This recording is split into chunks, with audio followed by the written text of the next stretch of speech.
মহান আল্লাহর অশেষ মেহেরবানি যে আল্লাহ আমাকে আপনাকে শাবান মাসের শেষ জুমার নামাজ আদায়ের উদ্দেশ্যে মসজিদে আসার জন্য তৌফিক দান করলেন। সেজন্য আমরা সবাই শুকরিয়া জ্ঞাপন করে বলি আলহামদুলিল্লাহ। কেউ যদি বলে যে কেউ দাড়ি কেটে মোষ রাখে, আছে না? আবার কেউ মোষ কেটে দাড়ি রাখে, আছে তো?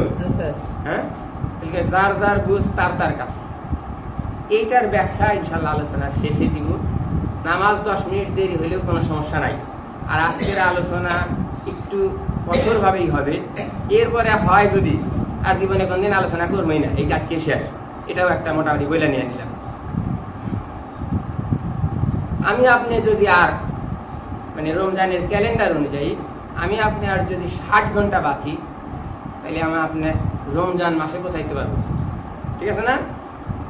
রমজানের ক্যালেন্ডার অনুযায়ী আগামী কাল থেকেই হয়তো তারাবির মাধ্যমে রমজান শুরু।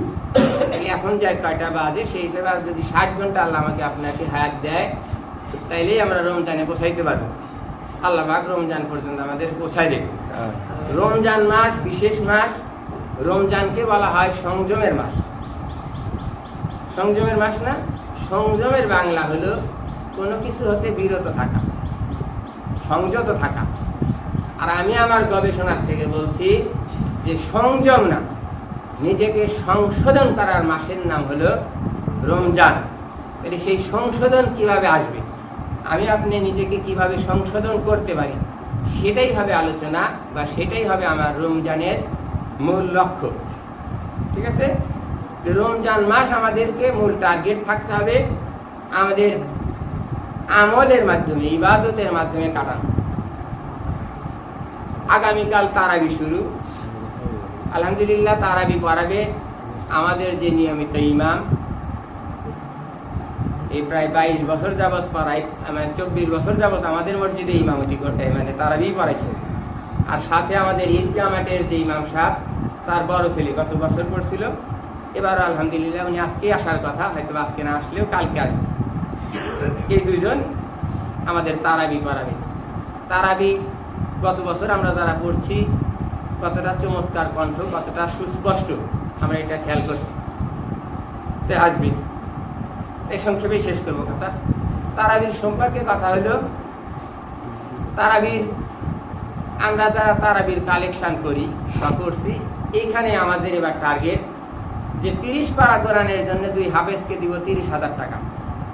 আর আমাদের মুয়াজ্জিন সাহেবের রমজান মাসে বিশেষ পরিশ্রম আছে, তার জন্য 2,000 টাকা। আলোচনা সমালোচনা যা আছে আপনি পরে করেন, আমার সাথে কোনো সমস্যা নাই, আগে আমার মতো করে বলতে দেন। আর আমরা যারা এই 2-3টা গ্রুপে ভাগ হয়ে টাকা উঠাবো, তাদের জন্য 3,000 টাকা লাগবে। আমরা একদিন এই রমজান শেষে ঈদের পরে একদিন রাতে খাবো মসজিদে। তাহলে মোট টার্গেট কত? 35,000। এখন প্রশ্ন হতে পারে, 35,000 টাকা আসবে কোত্থেকে? আমাদের সমাজের ঘর হলো 140-42 ঘর। কত করে চাঁদা দিবে, হাদিয়া দিবে? হাদিয়ার ব্যাপারে হলো এবার আর কোনো হাদিয়া নির্দিষ্ট নাই। 150 না 200 আমরা হাদিয়া উঠাইতে যায়া, তারাবির টাকা উঠাইতে যায় অনেক টাকা। এই কত হাদিয়া বলে? 200 টাকা। ঘরে কেঁদো 200 টাকা হাদিয়া। 1 বছর পরে তারাবির হাদিয়া 200 টাকায় ঘরে কেঁদো। আবার 200 টাকার একজন 200 টাকার জায়গায় 300 টাকা দিয়ে তার বাপ দিলাম 300 দেয়, কয়জন দেয়? আপনার বাপ নেওয়ার সুযোগ নাই, আপনার জন্য নির্দিষ্ট নাই। আপনার মনে, আপনার তৃপ্তি, আপনার ভক্তি যা হয় আপনি সেই টাকা দিবেন। আর এই 15 রমজানের পরে আর 25 রোজার আগে সর্বোচ্চ 2 বার আপনার বাড়ি যাওয়া। প্রথমবার গেলে যদি দেন তো আলহামদুলিল্লাহ, নাইলে দ্বিতীয়বার আরেকবার আপনাকে নক করা হবে। আপনি মসজিদে এসে দিলেও ওকে। ঠিক আছে? এ নিয়ে আর কোনো আলোচনা নাই, শেষ। কয় টাকা উঠলো কি না উঠলো 27 রাত্রে আমরা হিসাব করে দিব। এই 35,000 টাকা উঠতে 1,000 টাকা কম বেশি হয়, সেটা কিভাবে ব্যবস্থা করা লাগে ইনশাল্লাহ করবো, সমস্যা। আচ্ছা, তারাবির গল্প শেষ। এরপরে আসি আমরা ফজরের নামাজ। ফজরের নামাজ আমরা পড়বো ওই অন্যান্য গত কয়েক বছরের মতোই সূরা হাসর শেষে 2-4 মিনিটের আলোচনা হবে। সে আলোচনায় আমরা শরীক হব। জোহর নামাজের পরে আমাদের মক্তব চালু আছে। সাথে আপনাদেরকে বিনীত অনুরোধ, শবে বরাতের রাতে বলছিলাম যে আপনারা বসেন, 2 হাফেজ সাহেবকে আমার বলা আছে ওনারা সময় দিবে নামাজের জন্য অন্তত 4টা সূরা। এই 4টা সূরা এত সহি শুদ্ধ করেও করা লাগবে না, মোটামুটি মুখে বলতে পারেন যে আলহামদুলিল্লাহি রাব্বিল আলামিন, এরকম করে 4টা সূরা শিখে নেন। আসরের পরে কিতাবের তালিম হবে, আর ইফতার যথারীতি মসজিদে আয়োজন করা হবে। এবারও কারো না কারো সৌজন্য হবে। অলরেডি আমার কাছে 4-5 জনের বুক হয়ে গেছে। ইফতারের গত বছরের যদি বাজেট ধরি, প্রায় 40-50 হাজার টাকা খরচ হয়েছে। 31 দিনের ইফতার প্রত্যেকের বাজেট যদি যোগ করি, প্রায় 40-45 হাজার টাকা খরচ হয়েছে। এবারের ইফতারের বাজেট কমপক্ষে 70-80 হাজার।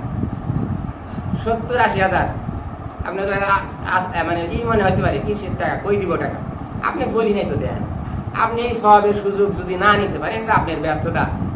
আমরা ইফতারে ধরে নিচ্ছি 2000 টাকা হলে ইফতার করা সম্ভব। আপনি যদি মনে করেন যে না আমি 500 টাকা দিব, দিয়ে 2-3 প্যাকেট মুড়ি আইনা পান, আমরা তো খাওয়ার উদ্দেশ্য আসি নাই।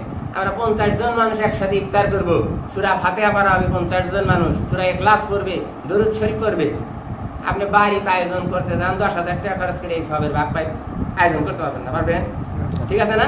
আবার আপনার এইরকম মনে করার দরকার নাই, আপনি ই করেন না, জয়েন্টে করেন। এই আপনি 2-3 দিন মিলা দেয়, তুমি দাও 500, আমি দাও 500।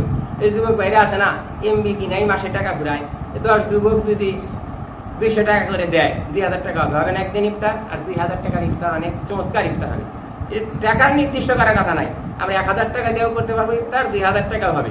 আবার একদিনে 5000 টাকার ইফতারের বাজেট আছে, কারণ ইফতার আসবে কানাডা থেকে, ইফতার আসবে সৌদি থেকে, অনলাইনে যোগাযোগ হচ্ছে।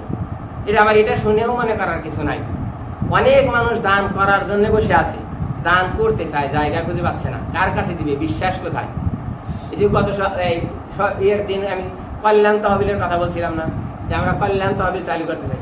আপনি এই উদ্দেশ্যে কল্যাণ তহবিলে যোগ দেন না যে আমার 200 টাকা তো বলতেছে খোকন, 200 টাকাই জমা থাকবে, আমি 12 মাসে 1200 টাকা দিছি, আমি এই নিয়াতে জমাই, 12 মাসে 1200 টাকা নিয়ে 200 টাকা বই দিয়ে আমি রোজারিতে 2 কেজি গোস্ত কিনি, হতে পারে না? আর আমার এই টাকা যদি কোনো বিবাদে পরিণত লোকের কাজে লাগে, তাহলে তো আমার কোনো কথাই নেই। আপনি ততক্ষণ পর্যন্ত আমাকে বিশ্বাস করেন যতক্ষণ পর্যন্ত আমার মধ্যে কোনো ভোগী যোগী না দেখে। ঠিক আছে কথা? তাহলে মোটামুটি তারাবি, ইফতার, ফজর হইল, এভাবে চলবে। এখন এই আলোচনার পরে, এইটার পরে আপনার অনেকেই মনে হতে পারে, অনেকেই সমালোচনা হয়, কখন মাতব্বর হয়ে গেছে, কখন পণ্ডিত হয়ে গেছে। আমি কে মাতব্বর? আমার পণ্ডিতের মাতব্বরি করার কোনো দরকার আছে? মাতব্বর তো সব আমাদের যে কমিটি আছে না, মসজিদ কমিটি হলো এই যে অনেকটা আওয়ামী লীগের মতো দেউলিয়া হয়ে গেছে, কমিটির কোনো ভূমিকা নাই। এখন এই কথা বলার দরকার আমার যা খুশি বললেন, সমস্যা নাই, যা খুশি বললেন পারে।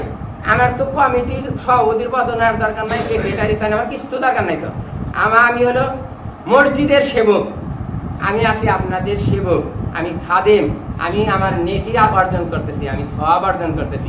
এই উদ্দেশ্যে আপনি মসজিদে আসেন, আপনি মসজিদে আসে আর আপনার ভূমিকা কি হবে? আপনি এসে ভূমিকা দেখবেন কেন? ওই গরিব ব্যাটারি নাই, ওই ঝঙ্কার খেয়াল করো না, ব্যাটারি নাই, গরিব 4 গরিব ব্যাটারি নাই, এই 20 টাকা নেয় একটা ব্যাটারি লাগা দিও।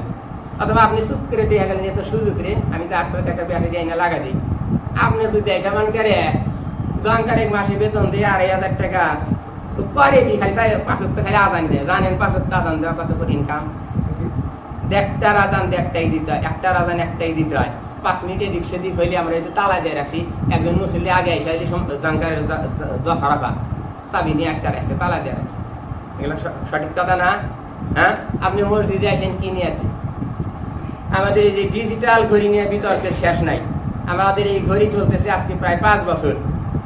ঘড়ি কেনার সময় আমাদেরকে বলেছিল এই ঘড়ি যত চালাইবেন আপনি চিন্তা করে দেখেন, আবার রেস্ট দিবেন। একটা না কন্টিনিউ যদি চালেন, ধরেন এই ঘড়ির মধ্যে কমপক্ষে 500টা পয়েন্ট আছে, 500টা পয়েন্ট আছে, নন স্টপ যদি 24 ঘন্টা চলে, এই ঘড়িটা বেশি দিন সার্ভাইভ করবে না, বেশি দিন চলবে না। আপনি এসে দেখলেন যে রিমোটে চাপতে যায় ঝঙ্কার ভাই 6টা 25-এর জায়গায় 5টা 25 হয়ে গেছে, আর ঝঙ্কার ভাইয়ের তো বিপদ হয়ে গেল। আপনি ভুল ধরার জন্য আসছেন কেন? আপনি সমাধানের জন্য আসতে পারেন না? যে ঝঙ্কার খেয়াল করা নাই, এটা দেওয়া সূর্যোদয় 6টা 25 হবে না, কি 5টা 25 হবে না, 6টা 25 হবে। আপনি ছবি দিলে নিয়ে আপনি টেনশন করাইতেছেন, 10 জনের সমালোচনা করেন। আপনার সমালোচনা রাখেন আপনি। আমার এই পরিষ্কার কথা, আমি আছি আমার বিরুদ্ধে। এই যে আমার বড় ভাই উপস্থিত আছে, আলহামদুলিল্লাহ আমার বাপ বেঁচে আছে। এই সমাজের কেউ একজন যদি চ্যালেঞ্জ করে বলতেছে, কেউ একজন যদি বলতে পারে যে তোমার সল তোমার ভাই দ্বারা আমার এই সমাজের এই ক্ষতি হয়েছে, আমার এই অমুকের এই ক্ষতি করছে, একজন যদি বলতে পারে, আমার কানে ঠাস করে চার দেওয়া, সেদিন থেকে আমি আর আপনাদের সামনে থাকবো না। তাহলে কোনো সমস্যা নাই, ঠিক আছে। কিন্তু আপনি যদি এই শয়তানির উদ্দেশ্যে, বদমাইশের উদ্দেশ্যে এই চিন্তা ভাবনা করেন, আপনি জানেন এই যে চাদরের উপর বসে আসেন, এই চাদর উপর থেকে আসলে ধুইয়া আইপিএসের ব্যাটারির পানি থাকে না, 7 দিন মাইক বন্ধ থাকলে আপনার কোনো খোঁজ খবর নাই, আপনার দায়িত্ব নাই। দায়িত্ব নেই, আপনি বলবেন কমিটি কি করে? আরে কমিটি কি করে? আপনি কমিটির অংশ না? আপনি কমিটি লাগবে কে? আপনি মসজিদের খেয়াল করাটা আপনার দায়িত্ব না? দিচ্ছি, বক্তব্যের শুরুতে বলছিলাম কি, কেউ মোচ কেটে দাড়ি রাখে, কেউ দাড়ি কেটে মোচ রাখে, ঠিক না? যার যার বুঝ তার তার কাছে। কেন বলছিলাম যে এই যে অপ্রীতিকর ঘটনা ঘটছিল ইমামের সাথে মুক্তাদির, যে মুক্তাদি কতটা বেয়াদব হলে, মুক্তাদি কতটা বদমাইশ হলে যে ইমামকে শয়তান বলতে পারে। এই ঘটনার প্রেক্ষিতে আমি আমার বড় ভাইকে বললাম যে ভাই, যে মসজিদে এরকম ঘটনা ঘটছে, তো ভাই বলল তুমি একটু সাইলেন্ট থাকো, তুমি একটু চুপ থাকো, দেখি না তাদেরই হ্যাডম কত। আবার যারা ইমামের সাথে বেয়াদবি করছে, তারা আবার সভাপতিকে যায় কমপ্লেন করছে যে ইমামের হাড্ডি গুড্ডি ভেঙে দিব, যা খুশি করবো, রাস্তায় পাইলে মার দিব, ঠিক আছে। সভাপতি হুমকিতে ভয় পেয়ে ইমামকে বলছে যে ঠিক আছে, তুমি 2-3 দিন যাইও না, দেখো। আরে মুসলমান, কি তার বুঝ? এটা বলার উদ্দেশ্য কি যে ইমাম আসলো না মসজিদে, আমার ভাই বললো তুমি কিছু বললো না, 2-1 দিন দেখো। আরে 2-1 দিন দেখবো, ইমাম মসজিদে যাবে না, এখন তো ভোট গেলে এই দায় কে নিবে? এই দায় কে নিবে? তাহলে কি, যার যার বুঝ তার তার কাছে। আমি তো বললাম যে না, কোনোভাবেই এই অক্ত ভোট দেওয়া যাবে না। ইমামকে বলছি অবশ্যই মসজিদে আসতে হবে। এই আলোচনার শেষে এই কথাটাই, আমাকে আমার বুঝ মতোই চলতে হবে, কিন্তু সেই বুঝটা হইতে হবে আল্লাহকে রাজি খুশি করার, আল্লাহকে সন্তুষ্ট করার। আমরা যে মাহে রমজান পাইতে যাচ্ছি, এই মাহে রমজানের প্রকৃত শিক্ষা হবে নিজেকে সংশোধন করা, নিজেকে আল্লাহর সন্তুষ্ট ভাজন করা, আল্লাহর পছন্দনীয় বান্দা হিসেবে নিজেকে তৈরি করা। আল্লাহ পাক আমাকে আপনাকে রমজানের প্রকৃত শিক্ষা নিয়ে সংযম এবং সংশোধনের মাধ্যমে যেন রমজান মাস চলতে পারি, আল্লাহ সেই তৌফিক দান করুক। সবাই বলি আল্লাহুম্মা আমিন।